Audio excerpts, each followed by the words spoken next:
bàiបង្កើតវាណាជិះបកមួយមកហើយកន្លែងនេះឲ្យ preview វាមើលបាទហើយបន្តិចបញ្ចូលនេះអ្នកនេះចង់បានប្រមាណគេវាចេញឲ្យបាទមានអ្នកគ្នាសួរច្រើនមែនទែនថា design នៅក្នុងកម្មវិធីអីគេបាទអញ្ចឹងជាទៅសម្រាប់ menu គឺខ្ញុំ design នៅលើកម្មវិធី Adobe Illustrator ណាបាទហើយអ្នកខ្លះគាត់ច្បាស់ Photoshop ចឹងគាត់ design Photoshop ទៅតែសម្រាប់ខ្ញុំប្រើសុទ្ធហ្មងគឺ Illustrator បាទក្នុងការ design menu គឺវាងាយស្រួលមែនទែនអញ្ចឹងនៅក្នុងការ design menu បាទក្នុងវីដេអូនេះខ្ញុំមកប្រាប់អំពី technique មុននឹងចាប់ដើម design ថាខ្ញុំធ្វើអ្វីខ្លះអញ្ចឹងណាទីមួយនេះគឺអ្នកគ្នាត្រូវដឹងពីទំហំជាក់ស្ដែងដែលភ្ញៀវរបស់យើងចង់បានហើយនឹង layout បាទកំណត់ layout ណា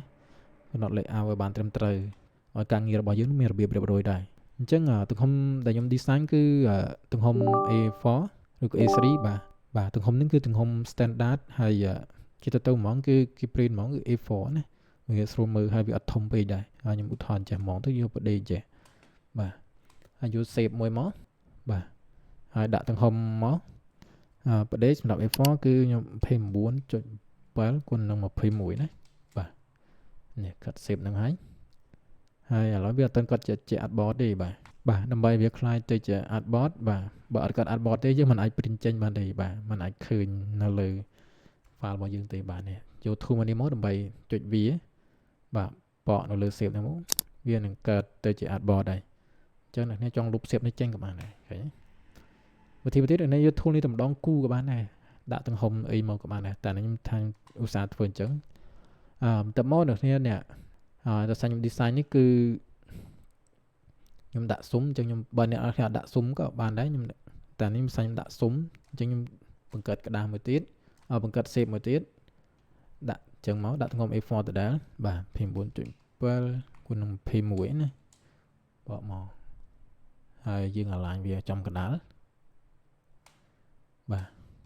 align វាចំកណ្ដាលមក shape របស់ខ្ញុំពណ៌ក្រហមអញ្ចឹងហើយបង្កើតស៊ុំនេះអ្នកគ្នាចូលទៅកាន់ object កាន់ path កាន់ offset បាទ offset ជិតទៅស៊ុំហ្នឹងកុំយកធំពេកបាទអាច 0.6 ទៅ 0.7 អញ្ចឹងណាកុំឲ្យដល់ 1 សង់ទីម៉ែត្រខ្ញុំយក 0.6 ចុះបាទបានមួយហើយខ្ញុំដាក់ពណ៌ផ្សេងហើយទៅខ្ញុំកើត layout មួយនេះបាទបន្ទាត់ព្រំដែននេះបាទ1 2 3អញ្ចឹងយើងកំណត់បន្ទាត់វាអញ្ចឹងមកហើយយើងកំណត់នៅលើ shape ពណ៌ក្រហមពណ៌សនេះណាបាទមិនមែននៅលើ shape ពណ៌ក្រហមនេះទេបាទពណ៌ក្រហមនេះគាត់តែស៊ុំមកយើងទេបាទអញ្ចឹងចុចលើ shape ពណ៌សនេះមកចូលទៅកាន់ object ដដែលមកកាន់ path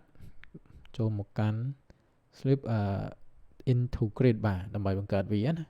ជិះបកមួយមកហើយកន្លែងនេះឲ្យ preview វាមើលបាទហើយបន្តិចបញ្ចូលនេះអ្នកនេះចង់បានប្រមាណគេវាចេញឲ្យហើយឥឡូវខ្ញុំយក3ចុះបើកន្លែងខាងនេះទៅប្រដេណាអ្នកនេះចង់ដាក់ក៏បានដែរតែខ្ញុំអត់ដាក់ទេដោយសារខ្ញុំអត់ត្រូវការកន្លែងនេះយក3ហើយបន្លោះពី1ទៅ1នេះបាទអ្នកគ្នាត្រូវឲ្យវាកម្រិតគ្នាមិនអញ្ចឹងណាទំហំប៉ុណ្ណាជាទៅខ្ញុំយក4ហើយខ្ញុំដាក់4អញ្ចឹងមកអូខេ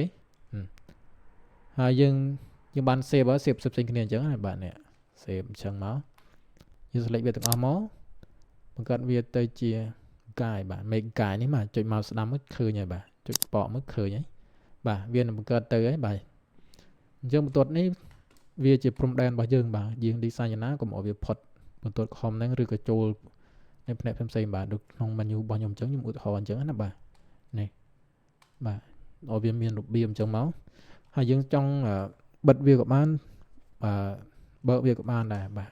អូអញ្ចឹងនៅពេល print ចេញគឺវាអត់ឃើញទេណាបាទបន្ទាត់ខំនេះបាទវាសូត្រតែនៅលើកម្មវិធីទេបាទដើម្បីយើងស្រួលមើលអញ្ចឹងវីដេអូនេះប៉ុណ្ណឹងបើអ្នកមានបញ្ហាឬក៏ចម្ងល់អីអាច comment ក្នុងវីដេអូនេះបានបាទអរគុណ